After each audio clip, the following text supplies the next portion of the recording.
جی بسم اللہ الرحمن الرحیم هو ما اشتمل على علم الفاعلیت۔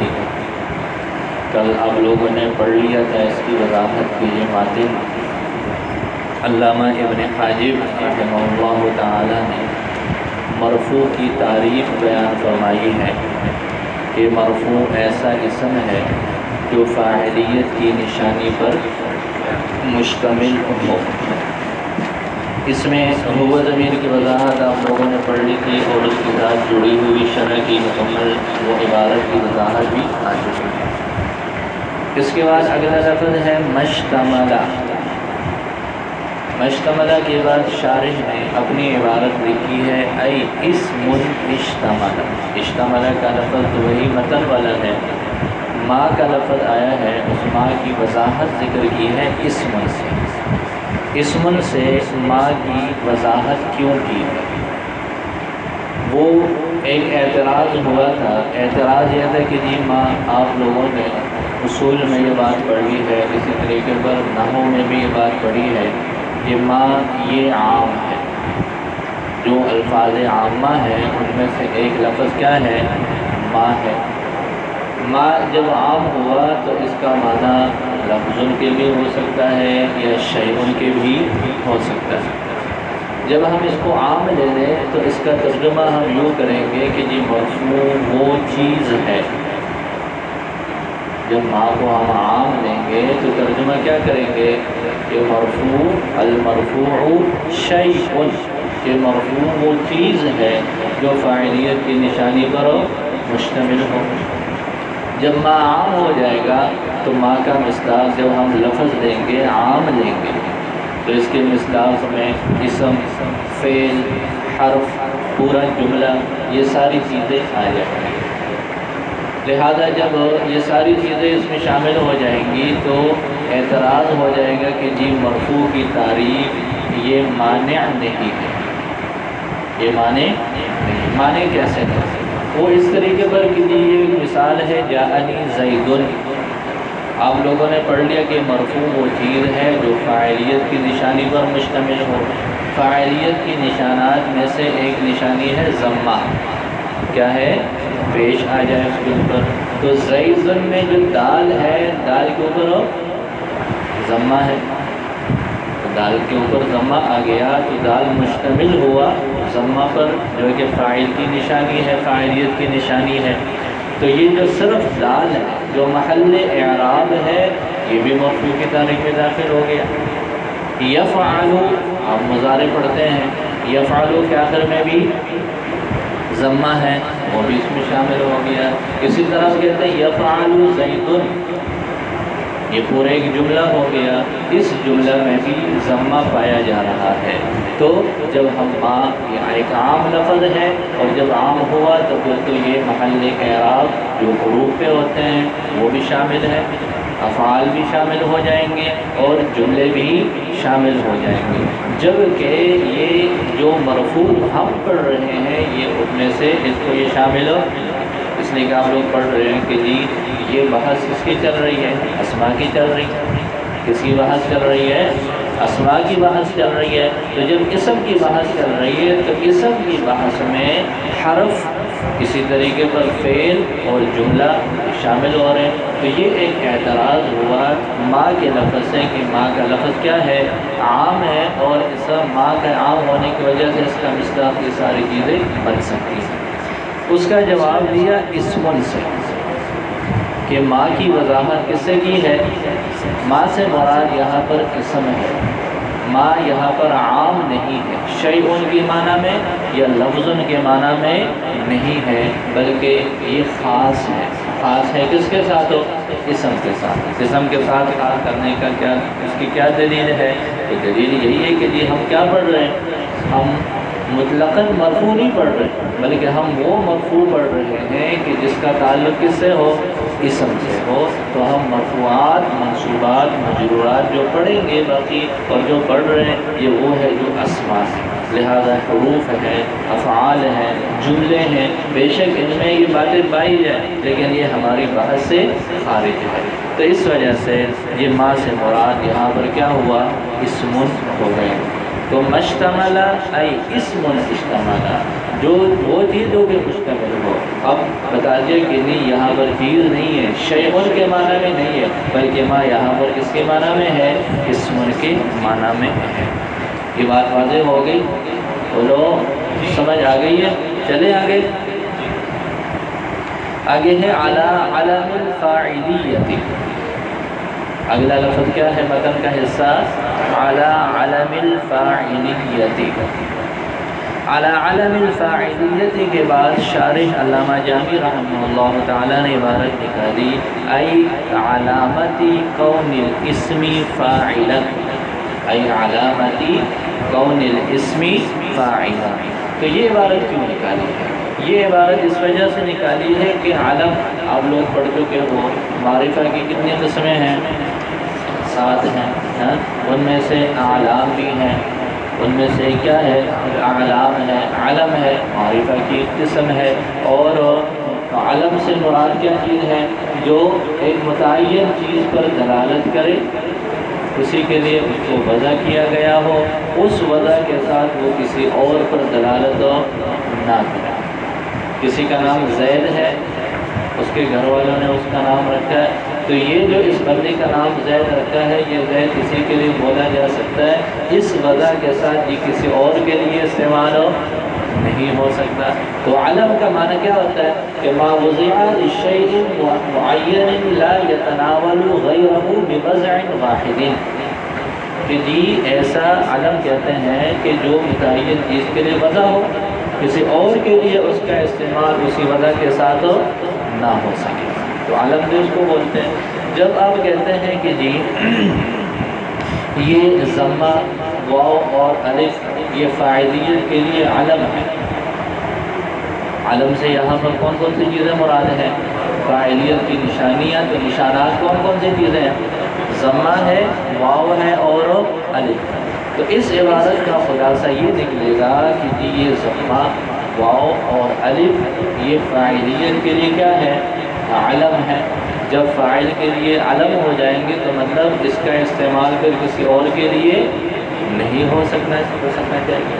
تو اب اس پر اعتراض یہ ہے کہ جی یہ تو اس معنی میں استعمال ہی نہیں ہے، الف بھی فاعلیت کے علاوہ استعمال ہے، واو بھی فاعلیت کے علاوہ استعمال ہے، اور اسی طریقے پر ضمہ بھی فاعلیت کے علاوہ کیا ہے؟ استعمال ہے۔ ابھی آپ لوگوں نے پڑھ لیا یفعلوا کے آخر میں بھی کیا ہے؟ ضمہ ہے، جملوں کے درمیان میں بھی کیا ہے؟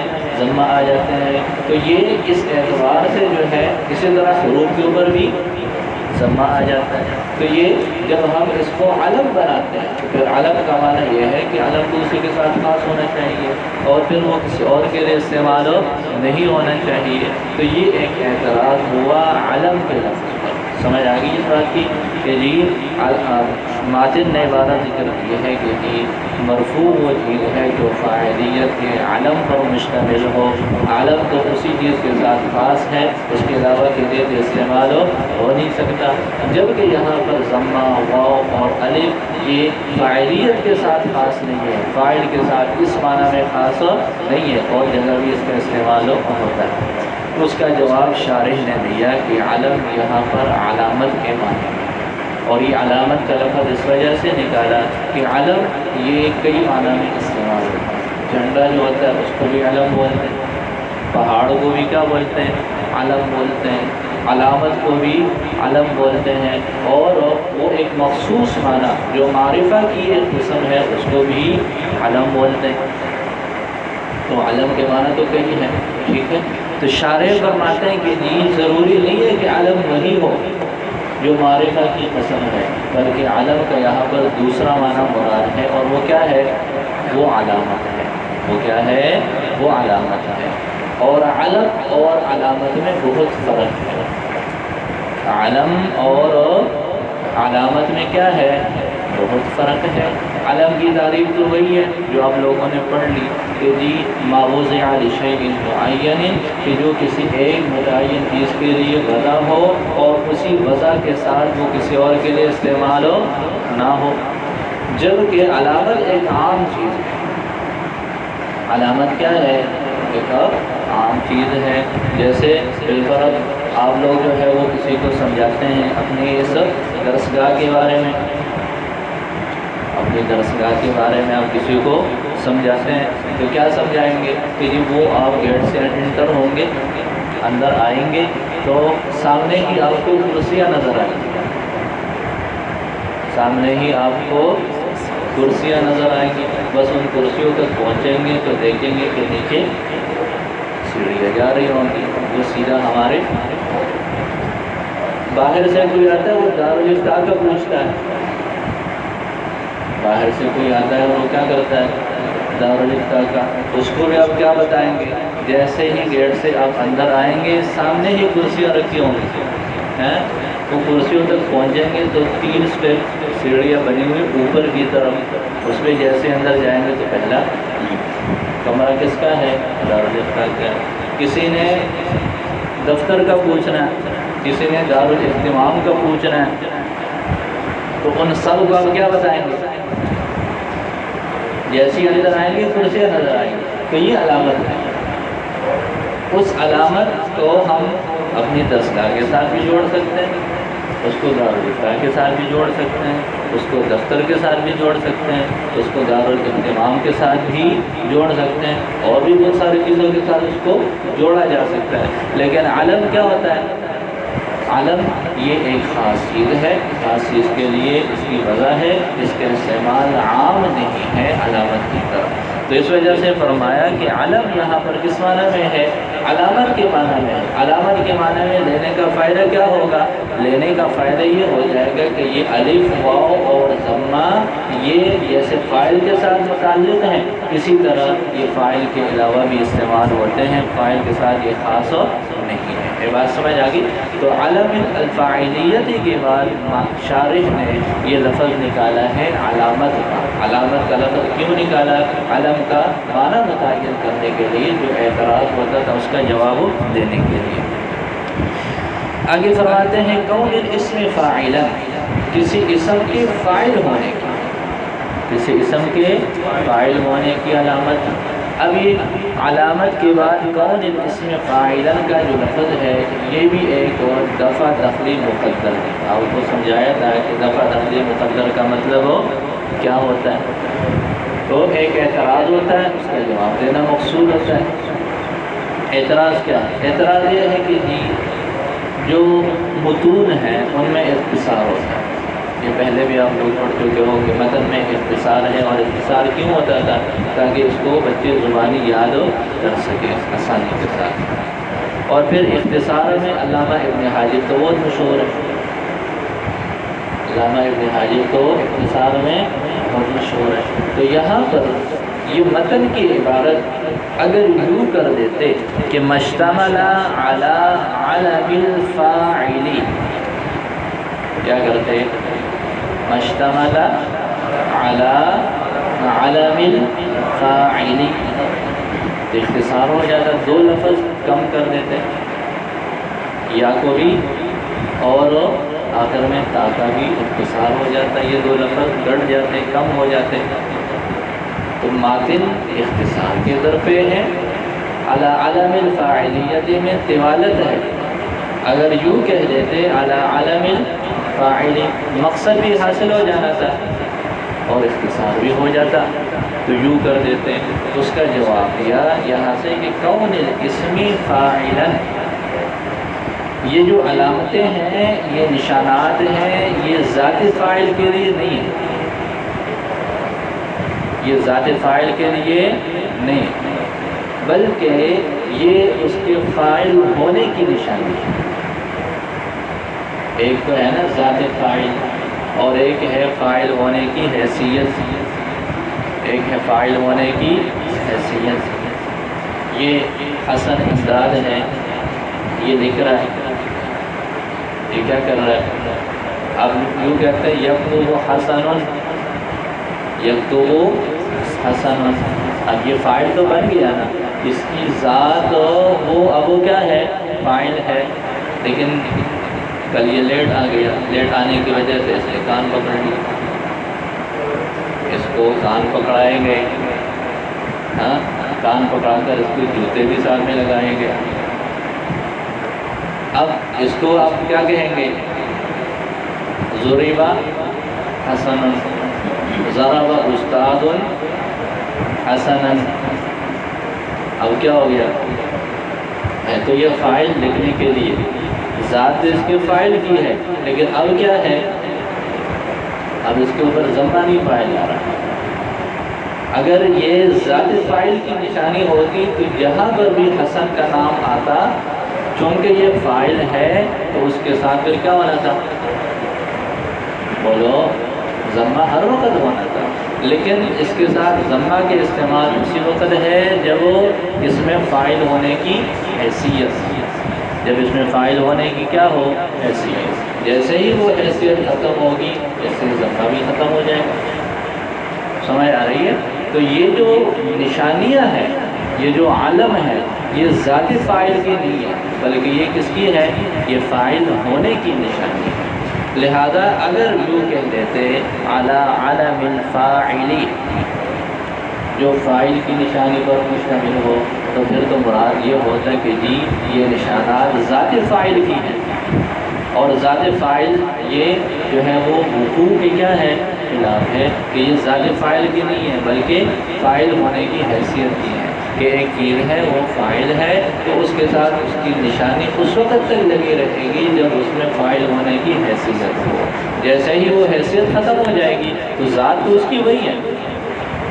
حسن کی ذات 1 گھنٹے بعد بھی وہی ہے جب وہ مفعول بھی بن رہا ہو. تو ذات تو فاعل کی تبدیل نہیں ہوئی لیکن اس کی حیثیت تبدیل ہو جائے گی. جیسے ہی حیثیت تبدیل ہو جائے گی تو اس کی نشانی بھی کیا ہو جائے گی؟ تو یہ نشانی ذات فاعل کی نہیں ہے بلکہ فاعل کسی اسم کے فاعل ہونے کی نشانی ہے. لہذا جب تک وہ اسم فاعل بنے گا اس پر یہ نشانی بھی باقی رہے گی. جیسے ہی اس سے فاعل ہونا ختم ہو گیا تو ویسے ہی اس کی نشانی بھی ختم ہو جائے گی. تو یہ 2 لفظ نکالے ہیں، دونوں کا اپنا فائدہ ہے. ای علامت کون الاسم فاعلا، یعنی کسی اسم کے فاعل ہونے کی نشانی پر مشتمل ہو. اب آگے مصنف رحمۃ اللہ علیہ نے اس کا مصداق ذکر کیا، وہی الضمہ والواو والالف. اور یہ فاعل کی نشانیاں کتنی ہیں؟ 3. ضمہ ہے، واو ہے اور الف ہے. ضمہ یہ آپ لوگ پڑھ چکے ہو، اسم متمکن کی کتنی قسمیں ہیں؟ 16 قسمیں. اسم متمکن کی 16 قسمیں. اور اسی نے جا کر آگے جو ہے وہ فاعل کی جگہ پر آنا ہوتا ہے. تو کسی جگہ پر اس کی حالت رفعی ضمہ کے ساتھ ہے، جیسے زید دلب مسلمات. اور کبھی اس کی حالت ضمہ جو ہے وہ حالت رفعی کس کے ساتھ ہوتی ہے؟ واو کے ساتھ. جیسے اس کی مثال آپ لوگ پڑھ چکے ہو، عشرون ہے، مسلمون ہے، اولو ہے. اور کبھی اس کی حالت رفعی ہوتی ہے کس کے ساتھ ہو؟ الف کے ساتھ. جیسے اس کی مثال آپ لوگوں نے پڑھی ہے، کیا مثنیٰ ہے، قلعہ اور قلتا ہے. تو یہ چیزیں ہیں، یہ ساری اس کی مثالیں بن جائیں گی. چلو کل اور پرسوں کا سبق تم لوگوں کو یاد نہیں ہے، آج اتنا کافی ہے، وہ بھی یاد کرو. اور یہ بھی کل سب کا جو ہے وہ ہم لوگوں نے سنا.